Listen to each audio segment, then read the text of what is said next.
ढकने के लिए कभी मोरपंख का इस्तेमाल करते हैं, जब बैठते हैं तो अपने सामने डेस्क रख लेते हैं। जब इतनी सारी चीजें कवर करने के लिए रखते हैं, अगर एक लंगोट पहन लेते तो क्या बिगड़ जाता है? नहीं, लंगोट जिन लोगों को मेरी मुद्रा से तकलीफ है, जिन लोगों को मेरी मुद्रा से परेशानी है, तो मैं 1 मीटर की लंगोट पहनूं, उससे अच्छा है कि वो थोड़ा सा कपड़ा आंखों पे डाले, जब मुनि दिखे उसको बात खत्म हो जाए।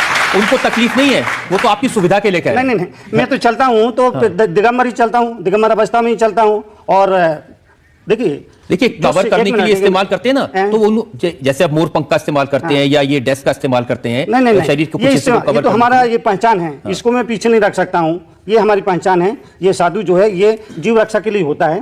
बहुत से लोगों को ये मालूम नहीं है पीछे क्यों है, तो जो छोटे छोटे जीव हैं जो आंखों से दिखते नहीं हैं, वहाँ जब मैं बैठूंगा तो परिमार्जित करूंगा ताकि वो जीव हट जाएं।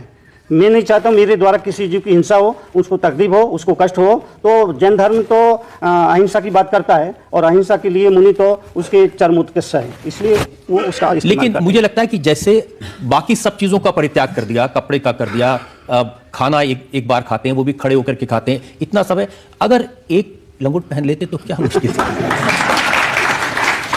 देखिए, कोई बड़ी बात नहीं, आप ठीक कह रहे हैं। लंगोट आता है तो केवल लंगोट नहीं आती है, बच्चा पैदा होता है उसके तन पर कोई कपड़ा नहीं होता, थोड़ा सा बड़ा होता है तो लंगोट आती है। लंगोट में जेब नहीं होता है, लंगोट में जेब नहीं होती है। थोड़ा और बड़ा होता है तो जेब आता है, और जब जेब आता है तो साथ में फरेब भी आता है।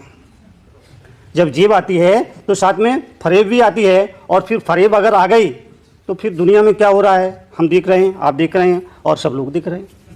अब देखिए, बदलते ज़माने में जहां कार है, जहां ट्रेन है, बुलेट ट्रेन चलती हैं, रॉकेट हो रहे हैं, हवाई जहाज हैं, आप पैदल चल रहे हैं।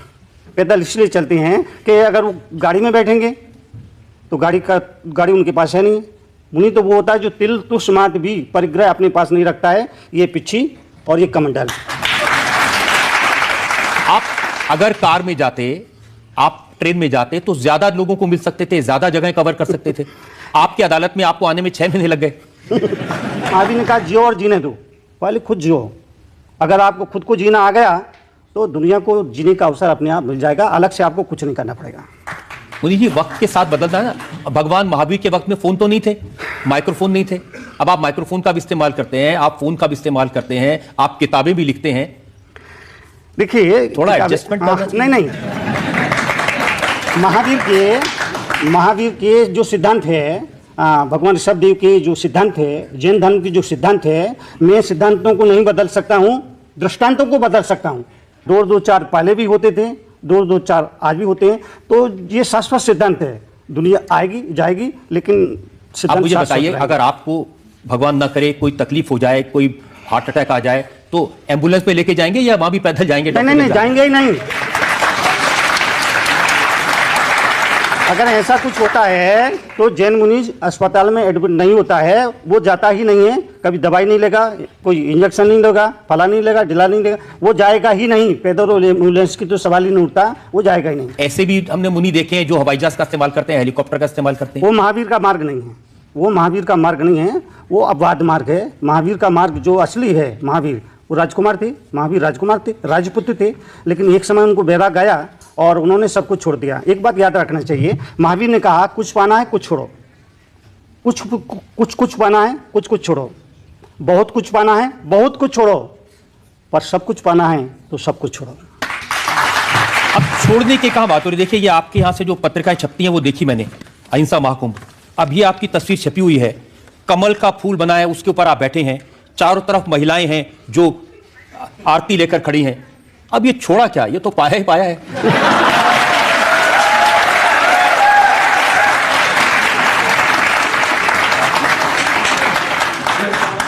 मंजिल मिले ना मिले, मंजिल मिले ना मिले, ये मुकद्दर की बात है। हम कोशिश ही ना करें, ये तो गलत बात है। तो पाया ही पाया, आप कह रहे हैं कि पाया ही पाया है, लेकिन ये जो व्यवस्था आपने मुझे बताई, ये व्यवस्था समाज करता है। वो व्यवस्था देखता, यहाँ पर मैं बैठा, ये आसन लाया गया, ये चौकी लाई गई, तो ये समाज का काम है। वो आदर देता है, सम्मान देता है। ये समाज की ड्यूटी है। मुझे तो नीचे बैठने की जरूरत पड़े तो नीचे भी बैठ जाऊंगा, ऊपर बैठने की जरूरत होगी ऊपर बैठ। ऊपर सिंहासन पर सिर्फ इसलिए बैठना पड़ता है कि वो मजबूरी है। लाइट चली जाती है तो दीपक जलाते हैं और दीपक को ऊंचे स्थान पर रखते हैं, इसलिए रखते हैं कि उसकी रोशनी चारों तरफ फैले। संत भी गुरु भी मुनि भी जलते हुए दीपक है, उनको ऊंचे आसन पर इसलिए बिठाते हैं कि उस समाज पे रोशनी फैले, पूरे समाज पे उनका प्रकाश की किरण फैले। फिर दूसरी बात, एक बात और मैं बोलना चाहूँगा कि कई बार लोग कहते हैं कि मुनि जी, एक तरफ तो आप कहते हैं कि सभी आत्माएं बराबर है, कोई छोटा नहीं कोई बड़ा नहीं, लेकिन आप ऊंचा बैठते हैं, हमें ज़मीन पर बिठाते हैं, इसका मतलब आप अपने आप को बड़ा समझते हैं। तो महावीर बहुत प्यारी बात करते हैं। उन्होंने कहा, वही शब्द में दोहरा रहा हूँ कि मैं ऊंचा बैठ करके भी बड़ा हो गया ऐसा नहीं हूँ, मैं ऊंचा बैठ करके बड़ा हो गया ऐसा नहीं, आप नीचे बैठ करके छोटे हो गए ऐसा नहीं, आप नीचे बैठ करके भी बड़े हैं, मैं ऊपर चौकी पर बैठ करके भी छोटा हूँ। वो इसीलिए कि मैं चौकी पर बैठा हूँ तो चौकीदार हुआ, आप जमीन पर बैठे हैं जमींदार हुए। ये बता दीजिए कि जो 13 साल की उम्र में आप भगवान बनने निकले थे, भगवान बन गए या अभी बाकी है थोड़ा? अभी मैंने चलना शुरू किया है और अभी उस रास्ते पर चल रहा हूँ। कितनी जन्म साधना करना पड़ेगी ये कहना मुश्किल है और इतना आसान नहीं है। ठीक है, लोग मुझे बहुत ही श्रद्धा से देखते हैं, बहुत ही भावना से देखते हैं, वो उनकी अपनी श्रद्धा है, लेकिन अभी तो मैं चलना शुरू किया है, अभी बहुत कुछ चलना है। आप कह रहे हैं कि आपको किसी चीज से मोह नहीं है, न बैंक खाता है न जेब में कुछ पैसे हैं। अरे जेब ही नहीं तो पैसे कहाँ से होंगे भैया? तो लोग मेरे से बोलते हैं, मुनि जी हम आपसे बहुत प्रभावित है, हम हमेशा आपके संपर्क में रहना चाहते हैं, आप अपना एड्रेस दे दीजिए। तो मैं कहता हूँ भैया, जिस आदमी की ड्रेस ही नहीं उसका एड्रेस कहाँ से होगा? तो जिस आदमी की कोई ड्रेस नहीं, कोई माया नहीं, कोई मोह नहीं, उसको रक्षा करने के लिए ऐसे बड़ी संख्या में पुलिस वाले क्यों दिखाई देते हैं? ये देखिए मेरे पास तस्वीरें हैं, ये तस्वीरें हैं, आप बैठे हैं और चारों तरफ पुलिस, ये आप चल रहे हैं और आपके आसपास ये ब्लैक कैट कमांडोज। देखिए, मैं जहाँ भी जाता हूँ, जिस स्टेट में जाता हूँ, जिस राज्य में जाता हूँ, वहाँ की सरकार मुझे राज्य के अतिथि के रूप में स्वीकार करती है और जब वो राज्य के अतिथि का दर्जा देती है तो उस सरकार का ये कर्तव्य बन जाता है, ड्यूटी बन जाती है, वो सुरक्षा मुहैया कराती है। ठीक है, वो अपना काम करती है, मुझे उससे कोई मुनि जी, मतलब भगवान नहीं। महावीर का तो सिद्धांत अहिंसा का है, इनके हाथ में तो SLR है, अगर गोली चल गई तो 50-60 और जैसे मर जाएंगे। दीवार पर कुछ ना लिखें ये बताने के लिए तो कुछ लिखना ही पड़ता है। तो मैं समझता हूँ ये जो सरकार अपनी ड्यूटी निभाती है, मैं उससे परहेज नहीं करता हूँ। अगर वो रखती है और ये व्यवस्था देखती है तो अच्छा, ये तो सरकार की भी ड्यूटी बन जाती है, जहाँ हजारों। आप कह रहे हैं कि अब मेरी बात तो सुन लीजिए, आप ये मोर पंख रखते हैं कि कोई कीटाणु भी ना मरे, जहां बैठे उसे साफ कर लेते हैं, लेकिन पीछे वो बंदूक वाले खड़े हैं और वो बंदूक भी नहीं है, SLR है, सेल्फ लोडिंग राइफल, एक बार चल गई तो 50-60 वैसे ही मर जाएंगे। नहीं वो चलती नहीं है और उनको मैं बोलता हूँ कि इसका लॉक करके रखो, क्योंकि मुझे भी डर लगता है उससे क्योंकि मेरे पास सबसे नज़दीक खड़े होते हैं, तो ऐसी डरने की कोई बात नहीं है।